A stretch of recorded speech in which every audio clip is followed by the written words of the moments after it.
네, 이번 시간에는 예산 집행에 관련된 것 중에 마지막 시간으로요. 총사업비 관리 제도를 말씀드릴게요. 이 총사업비는 뭐냐면 우리 지방자치단체의 계속비 사업 있잖아요. 오랫동안 진행하는데 이 단년도로 예산을 편성하기 좀 어렵고 했을 때 하는 것처럼 이 총사업비 관리제도 비슷합니다. 2년 이상 소요되는 사업으로서 국고 또는 기금으로 추진한 대규모 재정 사업이다. 그래서 이것을 사업 추진 단계별로 합리적으로 조정할 필요가 있겠다 하는 그런 것들을 이제 규정한 거거든요. 그래서 1994년부터 시작을 했습니다. 그리고 2006년부터는 국가재정법에 따라 시행을 지금 하고 있고요. 그리고 이거는 총사업비 관리 지침을 만들어서 각 중앙관세장에 통보를 하면 그 중앙관세장이 기재부장과 협의해서 진행을 합니다.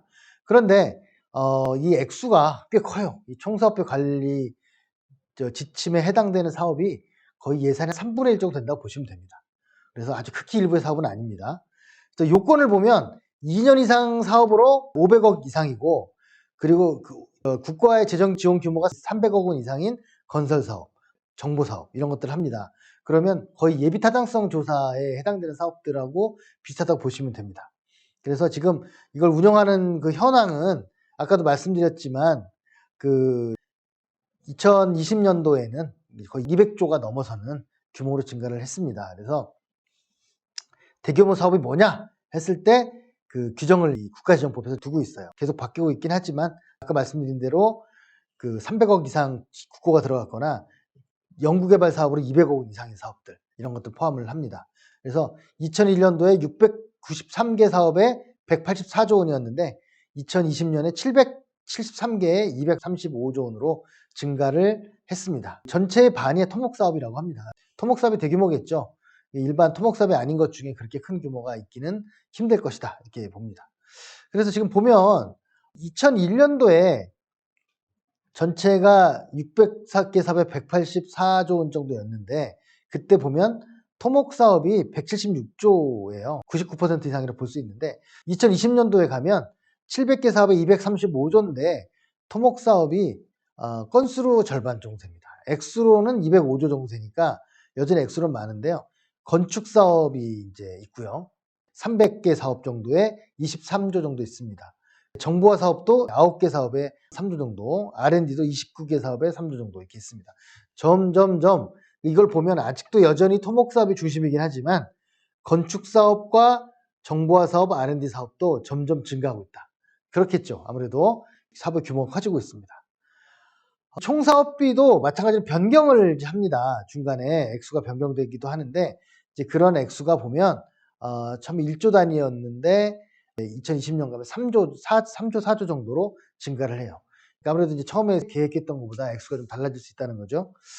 그래서 이게 이제 총사업비 관리 제도로 해가지고 전체 3분의 1 정도는 특별하게 관리를 하고 있다 이렇게 알고 계시면 되는데, 이거와 또 비슷한 일정하게 있는 게 뭐냐면 타당성 재조사 사업입니다. 우리가 예비 타당성 조사, 예타 이런 말 많이 하잖아요.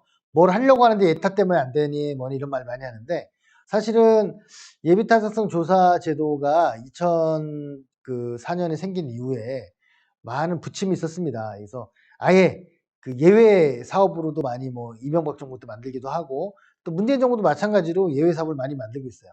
저는 좀 단연코 이런 흐름은 반대합니다. 예비 타당성 조사에서 부적정을 받았더라도 추진할 수 있습니다. 추진하고 적정을 받았더라도 나중에 문제가 될 수 있잖아요. 근데 그런 건 나중에 평가를 해야 되는데 아예 조사를 하지 않으면 평가를 할 수 없는 거잖아요. 뭐를 계획했는데 뭐가 안 됐다 이걸 해야 되는데, 그래야 우리가 또 다음 오류를 막을 수 있거든요. 이제 그런 면에서 봤을 때 타당성 재조사 사업은 어떻게 보면 이 타당성 조사가 끝나가지고 이제 사업이 진행되고 있는데, 하지만 그 뒤에 사후에라도 문제가 되고 있으면 다시 또 조사할 수 있는 그런 걸 규정한 제도라고 할 수 있습니다.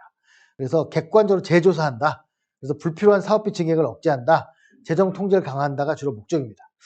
그래서 재조사 대상 사업은 국가재정법 상에서 법률의 위임에 따라 시행령에서 요건을 규정하고 있는데, 예를 들면 총사업 관리 지침 이런 데도 있고 국가재정법 상에도 있고 하는데 이런 겁니다. 총사업비 또는 국가의 재정 지원 규모가 예비 타당성 대상 규모에 미달해 가지고 이탈을 안 했지만 나중에 예산이 증가해가지고 예타의 대상 사업이 되는. 그러니까 처음에는 예를 들면 500억 이상 사업인데 499억으로 추진했지만 나중에 500억을 넘었다. 그러면 타당성 재조사 사업을 해야 되는 거예요.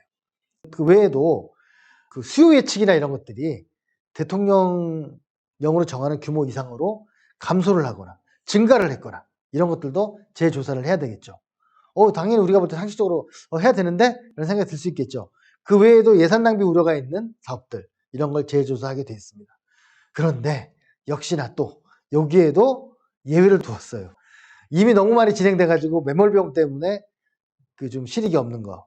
그다음에 그 법정 경비 반영이나 상위계획 변경 같이 어쩔 수 없는 거. 뭐 재복구나 이런 것들. 그다음에 지역 균형 발전 때문에 어쩔 수 없었던 거. 이런 것들을 규정을 하고 있습니다. 이거는 그래서 케이스 바이 케이스로 이거를 재조사를 해야 되는 규정이나 또 예외 규정이나 어느 곳에 적정한지에 대한 치열한 논쟁이 좀 있을 필요가 있습니다. 사업마다. 그리고 주요 조사 내용은 타당성 그 조사할 때 규정과 비슷합니다. 그래서 그럼 얼마나 지금 했느냐?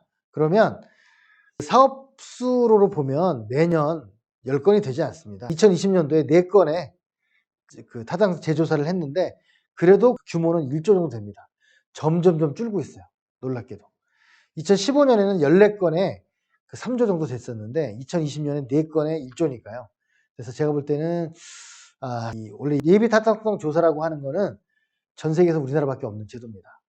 굉장히 좀 그 좋은 제도일 수도 있는데 좀 안타까운 그 상황이라고 볼 수 있습니다. 그래서 앞으로 저는 제 생각에는 너무 지나치게 규정을 해서 예산을 경직되게 하는 것도 문제지만 예산을 또 지나치게 방만하게 운영하는 것도 문제이기 때문에 끊임없는 분석이나 평가는 계속 해야 됩니다. 사업은 좀 신축적으로 진행할 수 있더라도 평가를 하고 그 평가의 결과가 새로운 사업을 편성할 때 반영되게 하는 거, 그게 중요한 게 아닌가라는 생각 때문에 여기서 얘기하는 타당성 재조사나 이런 것들도 신경 써서 이제 보셨으면 하는 생각을 합니다. 그래서 그 평가가 있어야 계획이 있다. 계획이 있으면 평가를 해야 된다가 기본적인 생각입니다. 마치겠습니다. 구독, 좋아요.